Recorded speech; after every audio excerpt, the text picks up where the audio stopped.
we're good. Welcome to the Rotoscopers YouTube. I am your awesome host, as always, Mason, giving you the latest and greatest on all things animation. And today we have a super special guest on the show today, the one and only Rob Schneider, who voiced Norm in Norm of the North. How you doing, Rob?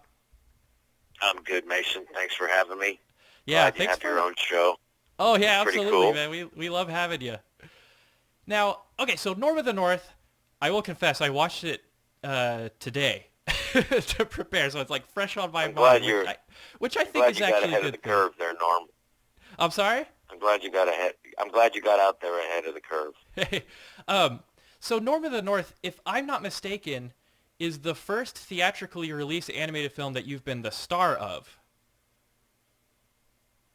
I think so. I think so too. I'm not 100% sure. Yeah, so congratulations. Up, I think the last animated film that I saw you in theaters was 8 Crazy Nights. Maybe, yeah. Yeah, Maybe yeah. That was a big one, yeah. Yeah. I've done a lot of little ones. I've done these ones that are like, I like the challenge of the ones that they're like made in China, and you got to re-loop them, and they got to rewrite it and make the story make sense, and then you write your own jokes, and then you got to make it match in the mouth, and it looks weird, and those ones are kind of a challenge too. I stopped doing them, but I did about 10 of them there for a while for some friends, and it's fun doing different voices. So, but the most fun is when you get to do your own in a big, nice movie like Lionsgate's Norm of the North. Yeah, absolutely. So video release coming out April 19th. So again, just congratulations on finally landing that big role in the animated film. And, man, yeah. And I was an overnight 25-year success story. Yeah, absolutely. So I was looking at your, your resume that they put up on IMDb.com, reading up on you like a creepazoid. And I was going to say, a lot of people, maybe they don't know about this about you, but you have lent your voice to many of these, animated family comedies in recent years. So why the relatively recent interest in animation? Well, no, just people reached out to me. Oh, yeah. And then, like I said, I have friends who worked in animation shops and do stuff. And so they asked me, and I said, sure, and then it gets fun after a while. I mean, I think I did this one called The Reef, which is a blatant ripoff of Finding Nemo, and I did 9 voices. Holy cow! I mean, I did like the crab and the starfish and the turtle, and so it was fun for me. I just like coming up with different voices. I did a couple of the bad guys, and I used to watch movies when I was a little kid, and I would tape record it on a cassette player, and really? then try to memorize the lines, and I would do these old movies like in Casablanca, and I'd get every voice. Trump the Bogart would be like this, and you said a great many things last night, and you said I was doing thinking from now on, and I've done a lot of thinking since. And then there was Peter Lorre. Peter Lorre is the fat man has the ticket. I know the fat man. I have to find it. Rick, you have to help me, Rick. And so it was just fun playing voices. And spot on. The last Adam Sandler movie. On the last Adam Sandler movie, there was this guy that I had worked with the year before, who was a really good cinematographer from Mexico. And he had the deepest voice I'd ever heard in my life. He talked like this. He's the most incredible voice I've ever heard in my life. And I said, well, I'm going to try to do that. So I did that in the Netflix movie. So, I try to have fun. Yeah, it sounds like it. And also looking up on IMDb, it says you've got, quote, 50 voice impersonations that you like to do. I know there's got to be more than that. So with all these, I was going to ask, with all these animated roles. I don't know. Hey, más o menos. I once did a video where I pulled out 100 voices from animated films, not necessarily celebrities, but man, that pushed me to the limit. I had to cheat with some of them. I had to do the same voice actor for several, but so sure. I guess you reach into your experience, or you reach into not necessarily tropes, but like, I don't know, the typecasting for certain characters. There's the swab hero or the villain. You mentioned that you voiced a couple of villains. Like, how did you take on the tasks for voicing, for example, 9 different characters? I just looked at what they kind of look like, and a lot of the times, like Norm of the North was unique in this for me, in that they worked with me for the look, and then it was over several years actually that we worked on it. Whereas these other animated ones, they animate it first and then make you squeeze it in, which is, budget-wise, it makes sense for them, but it's much, much tougher.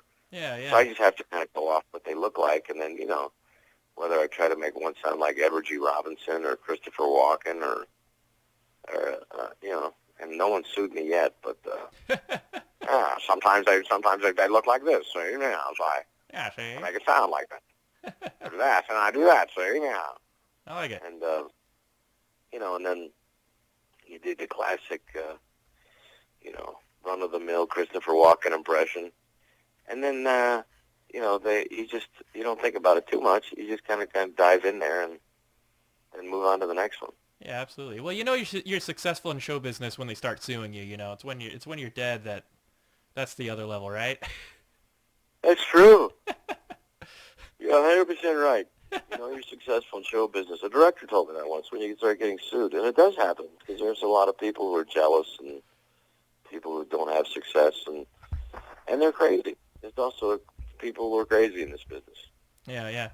Well, it sounds crazy. Like some of these films where that's something else, man. Where they literally animate it and then they expect you to do the voice track after that. And you mentioned That's what I've been talking about. Those are the ones. Most of the ones I did is after that, and I hate it. But I like the challenge of it, because it's like you have to try to make it work. So yeah, you have to fit it in the mouth and then try to make a joke, and then so they let me write the jokes. They let me pick the voice, and then I did it for a number of years, and I stopped doing it. But they were fun. As a matter of fact, some of the crazy stuff I've ever done is that. I won't do it anymore, but there's this one that was made me quit, because it was just the story was so insane that I said, I'm never doing this again. And that was it. That was the last one I ever did. It was called Frog Kingdom. Frog Kingdom, huh? I'll Never, check it out. This was the one that drove Rob Schneider to insanity. You heard it first on the Rotoscopers. Yeah, that made me nuts. Yeah. Well, how much of your own material do you get to put into these films, or specifically Norm of the North? How did you balance giving them Norm, the character, versus giving them Rob Schneider? They were open to my jokes. And earlier on, and you can come up with ideas. They gave me the script early, so they were very open to it. But at the same time, the director had his own vision for it. Yeah. And he's the guy living with it every day, so it was different. I would have preferred more jokes, but I thought they did pretty good. So along the lines of animation, so what were your favorite cartoons growing up? Just wrapping this up here. Well, when I was a kid, I really loved that. The Disney animation, because I don't think there was anybody else really doing it. If there was, we never heard about it.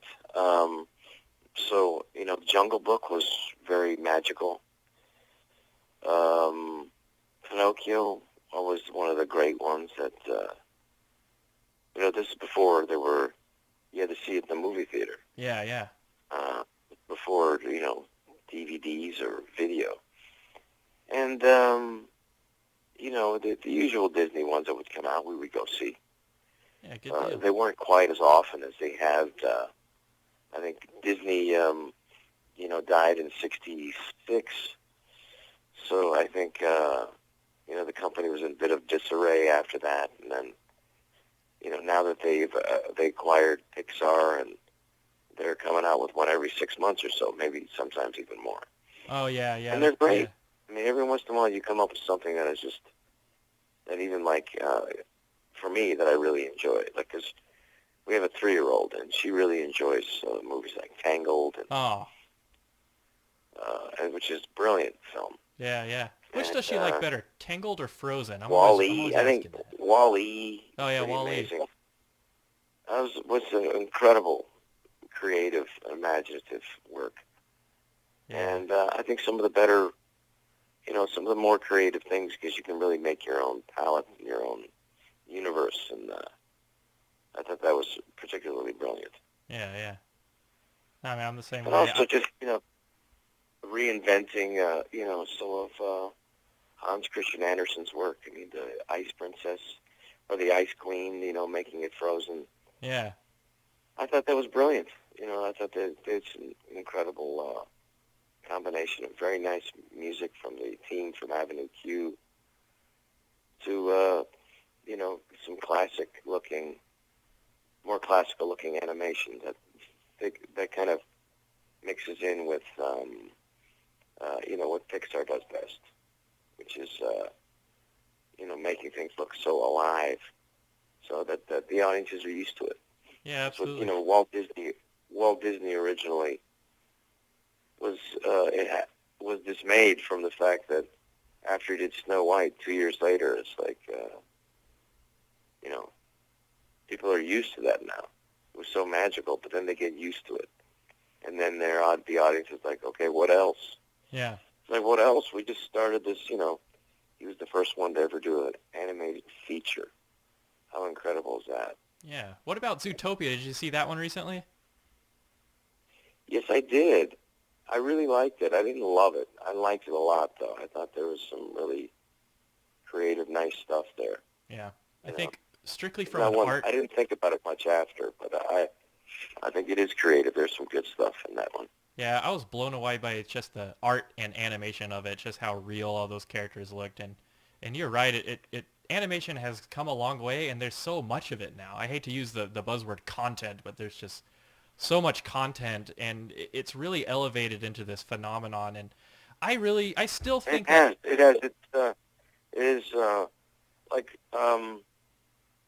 There are some things that step above the art form, and that one had some real highs to it. It's just, it's tough to for instance, that How to Train Your Dragon will never become profitable. How to Train Your Dragon 2 made $700 million at the box office, and it won't be profitable because it just costs too much. Well, yeah. So that's part of the thing too. It's like, how do you make it look great enough so people want to see it, and then at a budget where you can still, make money at it. So it's a tough business. Yeah, absolutely. So that's why I'm really helping promote in every way I can Lionsgate, so to encourage them to keep making these things. Yeah, yeah. All right. Well, I think that pretty much wraps it up, man. I've had a blast talking to you, and like I said in the intro, kind of surreal talking to Rob Schneider on the Rotoscopers podcast. Who would have thought? Well, thanks. Good continued success for you, Mason. Thanks for having me. All right. Well, hey, thank you, and hopefully talk to you later. If you ever make an animated film somewhere down the line, maybe we'd like to have you on again. Yeah, let me know how this one works out, and we'll get a hold of me. All right. Thanks, pal. Take care now. All right. Take care, Rob. I'd rather get in anywhere else than be indebted to Mr. Green. Olympia, let's you and I go hang out on that comfortable-looking sofa. Let's go!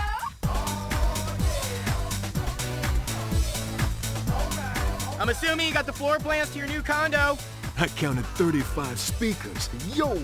10 shower heads pointing in every which way. Now that's some impact to my environment. Oh, well, Mr. Green, the Eagle has landed. Congrats on getting official council approval. It's a go. Start building.